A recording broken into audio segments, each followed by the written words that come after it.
Your partner threatening you is an absolute no, no, no. Nobody should be threatening you, especially not someone who claims to love you. Being threatened by your partner is actually a sign that you're in an abusive relationship. To be more specific, it's a sign that you're being emotionally abused. In today's video, I'm going to be telling you some common threats that you may hear from your partner and how you can handle your partner's threats. One of the things that abusers like to do is that they like to control their partner. And one of the ways that they do this is by using fear. So they use fear to make sure that their partner does exactly what they want. And so a threat from them essentially is, do what I want or I'll do this to you. And sometimes they don't even have to use their words. Sometimes they use their body language. It's the way they look at you. It's the way they move when they're around you, etc. And there are times when their threats are not even overt. So they are not saying specifically that they're going to do something to you. They are sneaking it, hiding it behind words and, sort of covering it up. But they will make sure that you know that it's a threat. Abusers will look for something that they have as an edge over you and hold it over your head as a threat. And some of the common types of threats you hear from abusers are things like that they will leave you, or they will kick you out, or they will divorce you. They usually threaten to leave, especially if they feel that you are dependent on them for something very essential, and they feel that telling you that they are going to leave you is going to scare you. So they will say they are going to leave. Another one that they will say will be something like that they will shame you. They will say they will post things that they know about you or tell people about your secrets. They will disgrace you on social media, or they will tell some people you respect things about you that you have told them, in confidence. So yes, one of the things that they will do is they will threaten to shame you or shame your family members. Another thing that they will threaten to do is they will threaten to ruin you financially. That's something that they genuinely enjoy doing. So they will say they will take all the money away. They will say they will make sure that they take everything away from you. They will say they will make sure that you lose everything if you don't stick with them, etc. So yes, threatening you financially is one of the things that you'll probably hear from an abuser's mouth. Another one is if you are married to them and you happen to have kids, they'll probably threaten to take the kids away from you.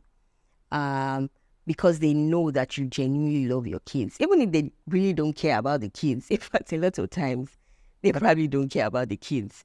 But because they feel that they can hold that over your head, they will say that, that they will take the kids away from you. And and if you are at a disadvantage when it comes to taking care of the kids alone, it's a threat that they can easily use against you.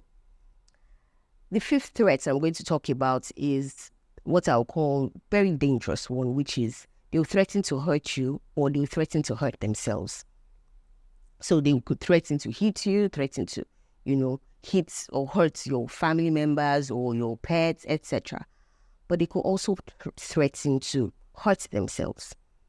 And the truth is, nobody really wants to feel guilty for another person hurting themselves. Sometimes they'll actually threaten to kill themselves if you leave them.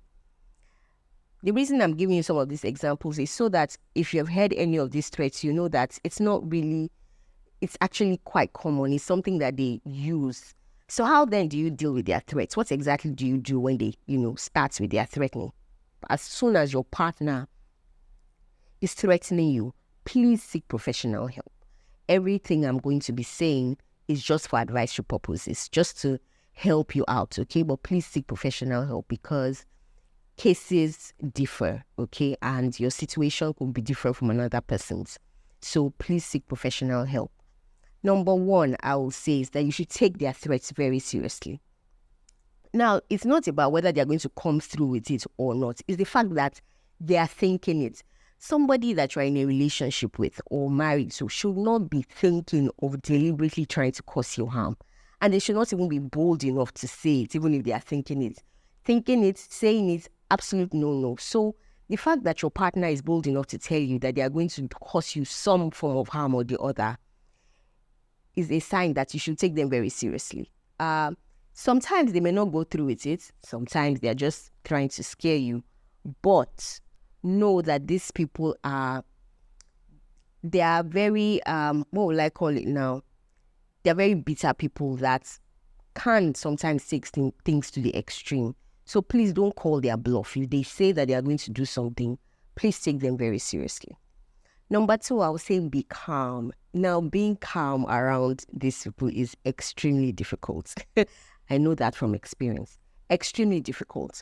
But the reason why you need to be calm when they issue their threats is because, number 1, they're trying to scare you, okay? And because when you are not calm, when they've gotten you to a point where you are agitated, chances are you want to threaten them back. And if you threaten them back, they're going to hold that against you. And trust me, they play very, very dirty. So they could take just that one word that you said and then begin to use it against you. In fact, they could even document it, and etc. So please, when they threaten you, be calm. Try as much as possible to be calm. Another reason why you want to be calm is because when you are agitated, chances are that you will say things that you should not be saying. So if, for instance, you are planning to leave them, when they threaten you, you just tell them, in fact, I'm going to leave you. And trust me, one of the things you don't want to tell an abuser is that you're going to leave them, because it makes them feel like they're losing control and they can actually do very erratic things. So try as much as you can to be calm. It's something that you have to practice every day. What helped me a lot was the Holy Spirit, to be honest, like my relationship with God, because the Holy Spirit will say you have to be quiet. You absolutely have to be quiet. And obeying the Holy Spirit always helped me. So you have to find a way to maintain your calm around these people so that you don't blurt out things you shouldn't, so that you are not triggered to threaten them back. The third thing I would say that you should do is document their threats as much as you can. Document it. If they sent you a threatening text message, keep it. If they sent you a threatening note, keep it. If they sent you a threatening voice message, save it if you can. If you have pictures of them threatening you, please keep it. If you have videos, keep it. Just document as much as you can, because I've said earlier, these people fight dirty, and sometimes that evidence that you gather, that documentation that you have done, can help you in the future. So as often as they threaten you, as much as you can, document. But this is what I would say about documenting things, is that you have to be very careful that they do not suspect, even in the slightest, that you are documenting their threats. I've said that they can be very erratic people. And so when they feel like you are going to expose them or you are going to do something to them, they can begin to do erratic things. So if you are documenting what they are saying or what they are doing or how they are threatening you, you have to be sure that you're able to keep it very safe and very far away from them. And maybe you keep it with your friend, keep it with someone, but just make sure that they do not even suspect that you are documenting anything against them. Now, the fourth thing that I will say that you can do is talk to somebody about it. Talk to somebody. One of the things that aids abusers is secrecy, is silence. The more you keep quiet about their bad behavior, the more they thrive. So they don't want you to tell anybody, and if they can continue to hold you in that fear and you are completely silent, then you are giving them more power. So talk to somebody about it. If they threaten to kill themselves, please talk to somebody about it so that they don't rope you in because sometimes they will actually go as far as attempting to kill themselves, even if it's just a show, right? But you need to tell somebody, tell their family members. If they are threatening to kill themselves, tell their family members. Tell people that you know that will stand and vouch for you if they try anything dramatic. But make sure that if they are threatening you, please tell people, tell your family, tell as many people as you possibly can, because these people can do very, very bad things just to get back at a person. Another thing that I will say is, once they threaten you with something, okay, you need to protect yourself around that thing. So if they threaten you, for instance, that they are going to take your kids away, then you are going to have to start reading about the law. You are going to start putting things in place so that they cannot carry out their threats. I hope you get my point.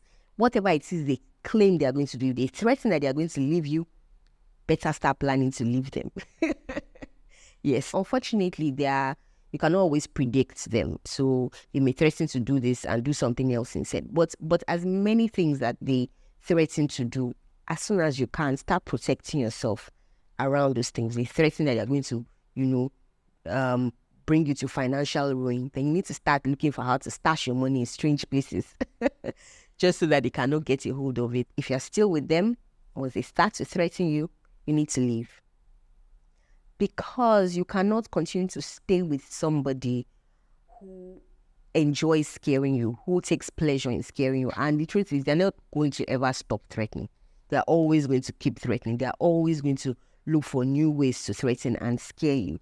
So my final suggestion to you will be, you need to start thinking of leaving them. You need to find a way to leave them, because you don't want to live with someone who is always making you feel afraid about whether they are going to do something or not. If you've already left them, then, as I said earlier, look for ways to protect yourself from them as much as you can. If they are stalking you, then you might have to report to the authorities, etc. But just look for a way to protect yourself. But if you are with them, as soon as they start threatening you, you need to find a way to leave, because they are not going to stop. They are not going to get to a point where they say, oh, I've threatened her enough, or I've threatened him enough, so I'm not going to keep doing this. No, they genuinely do not have a low that they cannot sink to. So there's no low that they will say, that's too low for me, I can't do that. No, they will sink to the lowest low, if there's any word like that. I hope you found this video helpful. Now, let me say here that it's important for your specific case that you seek professional help. So everything I've said so far is just for advisory purposes. Okay? Please give this video a like so that you can encourage me, and so that I can know that, this video has done something good for you. Threats are not the only sign of emotional abuse. I am still doing a series where I'm talking about the various signs of emotional abuse. So you want to hit that subscribe button so that you don't miss out on the next one. See you. Bye-bye.